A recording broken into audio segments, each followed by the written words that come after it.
La Sociedad Española de Radiodifusión presenta... Ser... Aquí va la radio. Podcast. Siempre. Buenas noches. ¿Qué seudónimo quieres que utilicemos al principio de la conversación? Capitán Boira. Capitán Boira. Vale. Arrancamos en la orilla del mar. Nos vamos a despedir en un faro. Quiero preguntarte qué relación tienes con el mar. Pues yo nací en el mar, porque a los 2 meses yo estaba en el mar.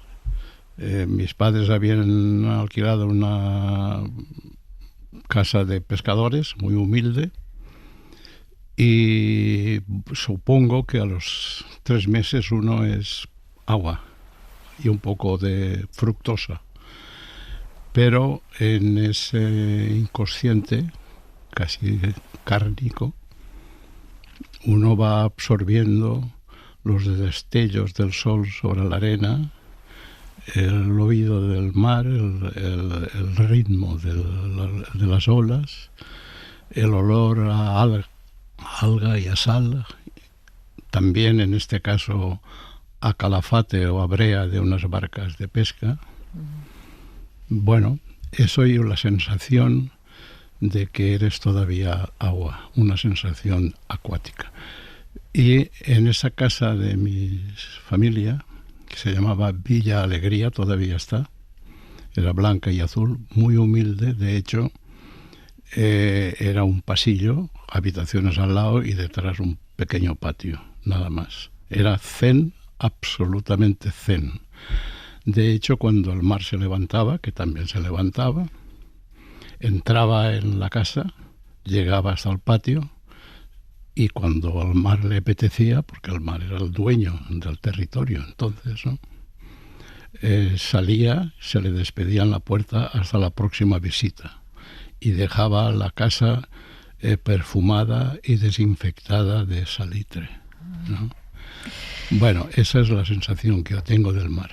Vamos a hacer en esta entrevista el recorrido que hacemos siempre, que va de la orilla, como decía, al faro, pero antes de empezar a caminar desde la orilla, que es esta descripción que has hecho de Villa Alegría, esa sería la orilla, sí querría hacerte una pregunta con respecto a Valencia. Ayer leí tu artículo Valencia en el corazón, dando por hecho que lo que más duele, o mejor dicho, que el dolor de quien ha perdido a un ser querido es incomparable.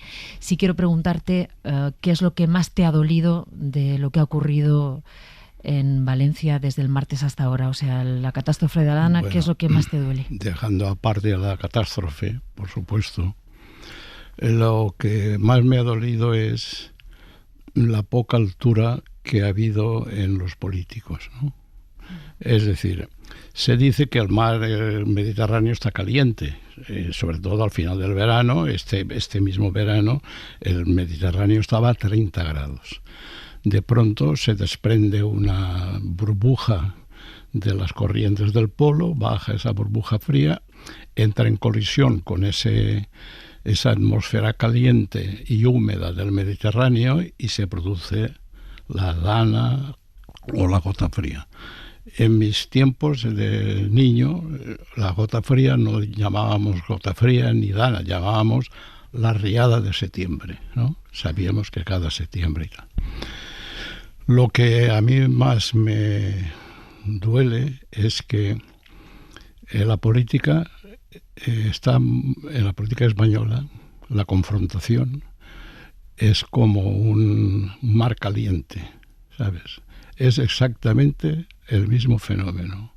Es decir, la política, los insultos, la falta de colaboración entre ellos, el buscarse siempre la parte negativa de las cosas, la no cooperación, es decir, lo que se llama la confrontación y los insultos. Eso han calentado la política. Y de hecho, debido a ese calentamiento de la política, se ha producido este espectáculo que tenemos ahora entre los políticos, casi como entrando a saqueo, ¿no? Como esos que entran a saqueo en un supermercado o en unos almacenes y se llevan los televisores. Ahora mismo están unos y otros de cada partido saqueándose mutuamente. Eso es lo que más me duele. ¿Por qué Manuel Vicent se ha puesto Capitán Boira de seudónimo? Pues por homenaje a un gran amigo mío que se llama Tono, con el que he navegado muchísimas veces, un gran poeta amigo mío de Denia, Tono Forner, que tiene un barco que se llama Capitán Boira. Vamos a hacer esta entrevista siguiendo una historia particular. El último libro de Manuel Vicent, que en realidad es una historia compartida, es de lo particular a lo universal, y querría empezar, Manuel Vicent, con una música que te lleva al principio del principio del principio, que es curioso porque es una música que parece alegre, sin embargo a ti te lleva a la miseria de la posguerra. Encima las montañas tengo un nido que nunca ha visto nadie como él. Está tan cerca al cielo que parece que ha sido construido dentro de él.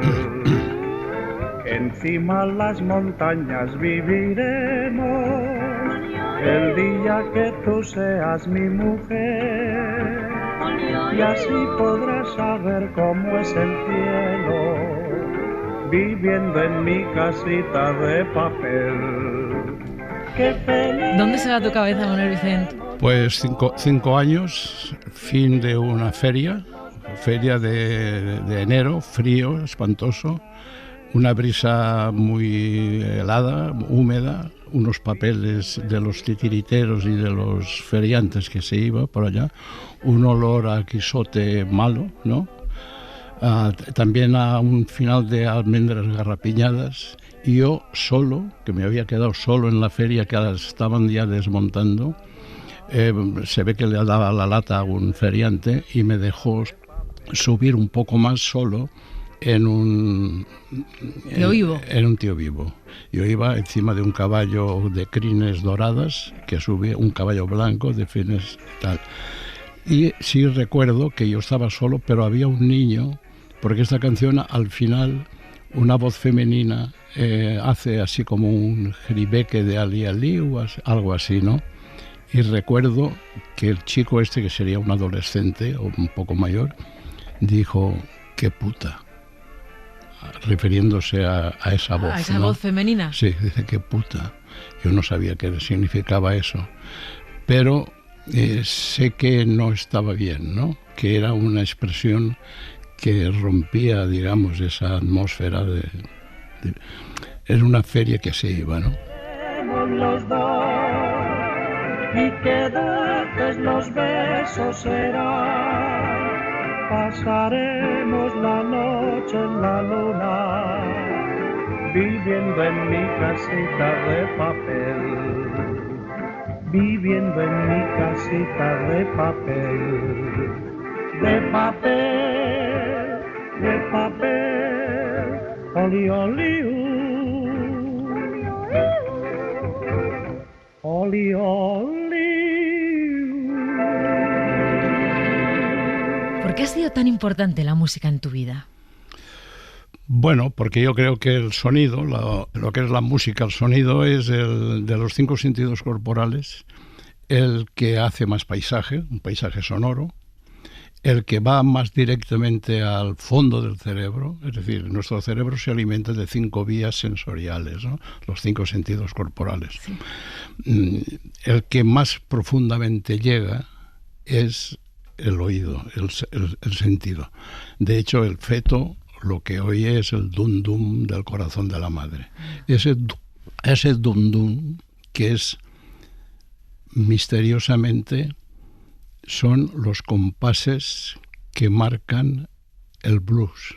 El blues se monta sobre unos compases, ¿no? Que es el dum-dum, el dum-dum, el dum-dum. Si tú has vivido alguna vez en un primer piso o en el segundo piso, donde en el sótano haya una discoteca, verás como la pulsión de la discoteca es el dum-dum, el dum-dum, el dum-dum. Cuando pasa un macarra con las ventanillas bajadas y a toda mecha, es el dum-dum, el dum-dum, el dum-dum, es ese sonido. Te voy a traer otro, que alguna vez has dicho que está grabado en tu ADN, que es la base de tu vida.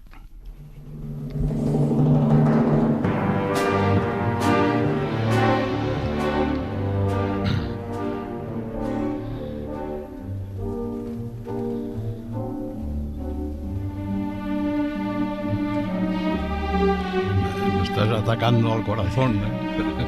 Directamente al corazón.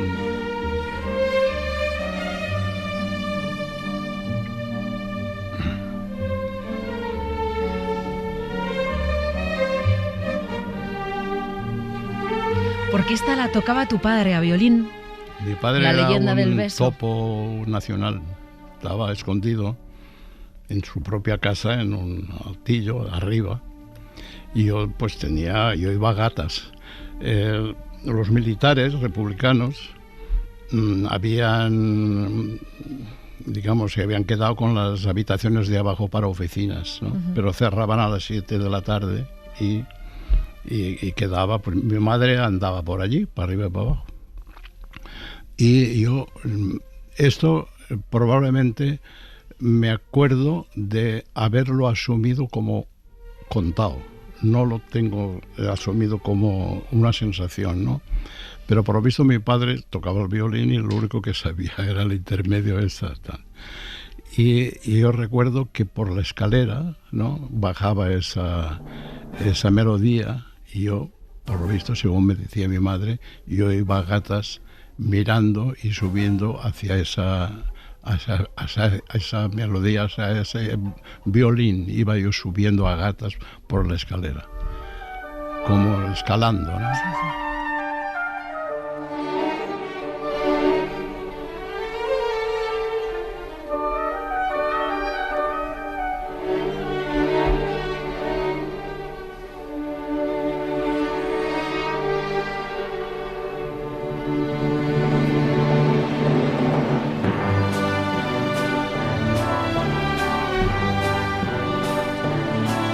¿Es verdad que querías ser director de cine? Sí. Yo quería ser director de cine y vine a Madrid. Bueno, yo vine a Madrid porque en Valencia todos mis amigos del colegio se habían refugiado en casa para preparar notarías o registros, en fin, cada uno lo suyo.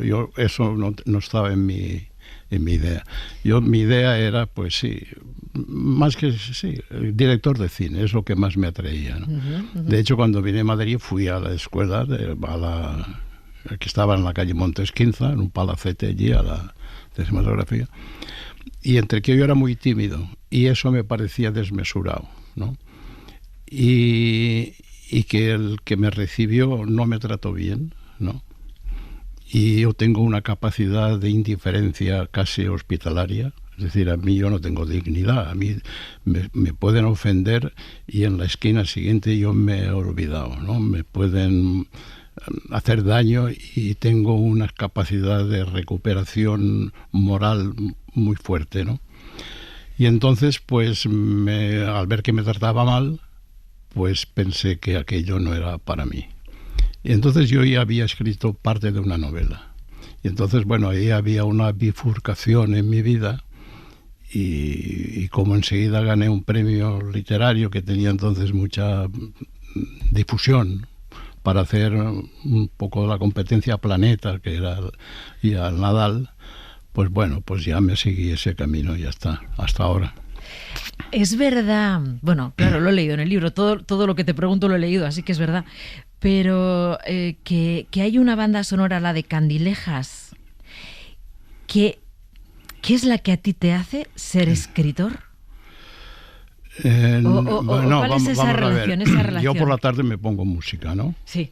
Que va casi contra mis sentimientos, porque como me gusta, me pongo la música que me gusta, pues es la música que me ha gustado siempre, sí. La música sobre todo jazz, ¿no? Sí. Y de Candilejas a veces me pongo... un día sonó Candilejas y me vino a la memoria como una placa, se abrió una placa en mi memoria de saliendo del cine Rex de Valencia, y sonaba, había visto la película Candilejas, y yo salí pensando en que podía ser escritor. No tenía que ver con el payaso ese de Chaplin ni nada, sino esa música, pero la recuperé aquí. Es decir, un día, una tarde, no hace mucho, al oír Candilejas, tuve la pulsión que me recordaba la que tuve al salir de aquel cine, y que una tarde era de otoño, Valencia, estaban los estorninos buscando el nido y tal, y pensé que yo podía ser escritor. Y ahora, ese día, empecé a llorar. Ya de mayor, empecé a llorar. Porque yo a veces me pongo música para llorar. Me consuela mucho. Sí, a mí también. Oír una buena música y llorar es maravilloso. Sí lo es. Sin embargo, me hace gracia cuando escribes: yo no me atrevía a decírselo a mis amigos que quería ser escritor porque me daba vergüenza. Claro, es que yo tenía de ser escritor una cosa muy elevada, ¿no? Sí, no. Es que soy muy tímido.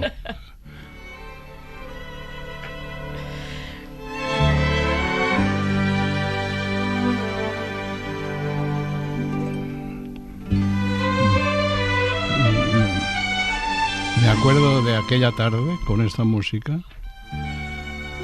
que allí delante del Balanzá, del Lauria, la plaza de que no se llama del Caudillo, alguien decía jornada, ¿no? Algo así, ¿no? Era maravilloso.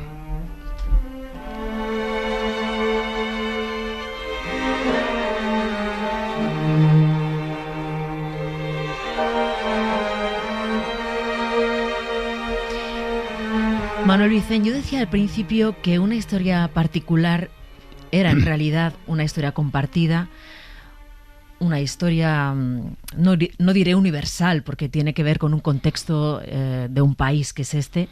Es la historia de un siglo, pero es la historia sentimental de un siglo, porque es verdad que mucha gente, al margen del vínculo que hay con la guerra, con la posguerra, con el 23F, con la caída del muro de Berlín, con todos los acontecimientos que marcan la historia con mayúscula, está esa historia con minúsculas. Esa historia que está marcada, que es la verdaderamente por las canciones, universal. Exacto, por la vida cotidiana, por las canciones, por los coches, ¿no? El día que llega el 600 a tu casa por primera vez, pero luego cuando tienes aquel Morris de color verde con la tapicería de cuero rojo, ¿no? Los perros que te han educado, los perros que te han querido, que te han perdonado, que te han entendido. Nela, Ron, sí, Linda, Toby. Toby era mi preferido porque lo recogí en la calle, medio atropellado, y además éramos los dos únicos hombres que había en la casa. El Toby y yo nos quedamos como verdaderos. Era maravilloso. Bueno, yo aprendí de una perra inglesa, una cocker, a sentarme. Es decir, yo digo, el ideal de mi vida es llegar a tener el swing que tiene esa perra a la hora de sentarse. Voy a ver si todo mi destino consiste en poder sentarme un día con la elegancia con que se sienta mi perra. No sé si lo he conseguido. Yo creo que sí, pero hay una parte muy bonita también, muy conmovedora, ¿no? Al final siempre habrá una perra que sufrirá por mí, o como que llorará por mí. Sí. Yo recuerdo cuando se llevaba a mi hija, se llevaba al Toby a que lo ultimaran, como dicen en México. Lo llevaban, lo dejaban al veterinario, pero se arrepentían y enseguida llamaban al veterinario y decían todavía no, y le recuperaban, ¿no? Y volvía a casa. Pero ya esa era la última vez. Pero qué bonito eso, ¿no? El todavía no, y que volviera a casa. Volvía a casa. Y otra vez la bienvenida. Y él lo sabía, porque era muy listo. Claro, era pequeñito, como una pistola. Tú imagínate una pistola, pues así. Ojos de diafreño y tal. Pero ya la última vez, yo sabía que se lo llevaba ya definitivamente. Con una correa. Pasaba por delante de mí, yo estaba en un sillón, en un rincón que allí en el comedor, en el despacho, en el salón, Y yo estaba tapándome la cara con el periódico para no verlo, ¿no? Pero en ese momento no pude y bajé el periódico y lo miré. Y él me miró. Y te juro que me dijo, me voy y algún día también te pasará lo mismo. Me lo dijo Toby, es muy listo. Y ya no volvió. Es verdad que la vida de uno puede escribirse también con la vida de quien le ha acompañado, obviamente, y los perros y las perras son tan cómplices, son es un tan amor sin incondicional. culpa. ¿Tienes, No, ¿tienes allí ahora? ¿Cuál tienes perra ahora? ¿O sí, es tienes? una perra, sí. Sí. Esto es un amor sin culpa, ¿no? Lo quieres sin nada a cambio y ella te quiere sin nada a cambio. Y después yo en mi casa, mis nietas que viven conmigo y mis nietos que están ahora estudiando fuera, en América y en Holanda y tal, yo quiero que me traten a nivel de la perra. Es decir, con el mismo cariño que tratan a la perra, porque yo creo que el amor a los animales, el amor a un perro, es casi el amor verdadero, porque es naturaleza pura, ¿sabes? Estás retrotrayéndote a cuando los 5 sentidos se estaban abriendo, ¿no? Y el hombre es un animal y sigue siendo un animal y no deja de ser un animal, y esa parte noble que tiene como animal lo comparte con los animales, con los mamíferos superiores y tal. Y entonces a mí, por ejemplo, los monos, los chimpancés, me atraen muchísimo. Yo una vez me quedé solo en el zoo de San Diego, eso que iban a cerrar, y esa cosa que no encuentras la salida y tal, y están con el altavoz diciendo que y ya, entonces iba yo solo por un sitio por allí y oí un chasquido de alguien que me llamaba y volví y era un chimpancé que estaba en una jaula cogido a los barrotes. Me acerqué y nos cruzamos la mirada. Yo dentro de esos ojos, una cosa parda dentro de esos ojos, vi el paraíso terrenal antes de la manzana, el paraíso antes de la manzana. Y como si hubiera sido un psicoanalista, el chimpancé hubiera sido un psicoanalista, casi me dijo, cuéntame lo que te pasa, ¿no? Sé lo que te pasa. Esa mirada, ese chimpancé, sabía más de mí mismo que yo. Es decir, cuando Sócrates dice, conócete a ti mismo, no creo que pensaran los chimpancés. Pero si hubiera conocido un chimpancé, Sócrates hubiera dicho eso mismo. Manuel Vicent, una historia particular es la historia de tu vida hasta hace unos cuantos años. No sé si tienes previsto escribir la otra parte que te queda. La otra parte hay que escribir desde el más allá. Ya tiene que ser por señales de humo, pero de humo de tanatorio, claro. Que la última señal en esta vida siempre es de humo, el humo del tanatorio. Pero vamos, los sanatorios son como aeropuertos maravillosos que te llevan a un sitio donde están todos los mejores, todos los que tú admiras y quieres y admiras y desearías haberlos conocido, todos los que han hecho lo mejor de la historia, lo más sagrado y a la vez lo más estético, están todos allá. ¿Crees en la muerte como ese lugar, ese paraíso en el que vas a poder reencontrarte con gente que se fue? Es lo que pienso. Es decir, la materia no desaparece, se transforma. No hay que tener bigote y fumar en pipa para ser un señor. Lo que te quiero decir es que, vamos a ver, a este mundo hemos venido a morir, a nada más, ¿eh? Heidegger decía, el hombre es un ser para la muerte, todo junto, todo, como los barquitos, es como hablan los alemanes. los filósofos. Pero claro, hacer de ese destino una obra de arte es toda la filosofía oriental. Si vivir es ir muriendo, eso es evidente, ¿no?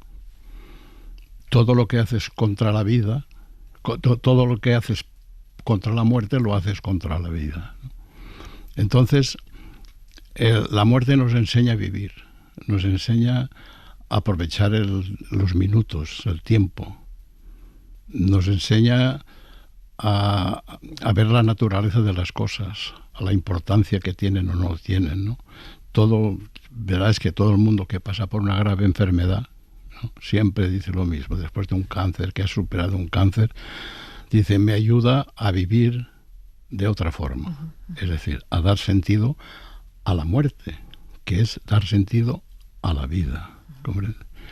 Y hacer de eso una obra de arte está a merced de los altos sufís o místicos, porque la mística no consiste más que en el poder, después de mucha ascética, de poder conseguir una sensación donde participen los 5 sentidos corporales a la vez. Eso es la mística. Y claro, pero eso está a la altura de muy poca gente. De todas formas, tú sabes bien que los escritores no morís del todo, porque se quedan aquí todas vuestras novelas, vuestras obras, se quedan para siempre.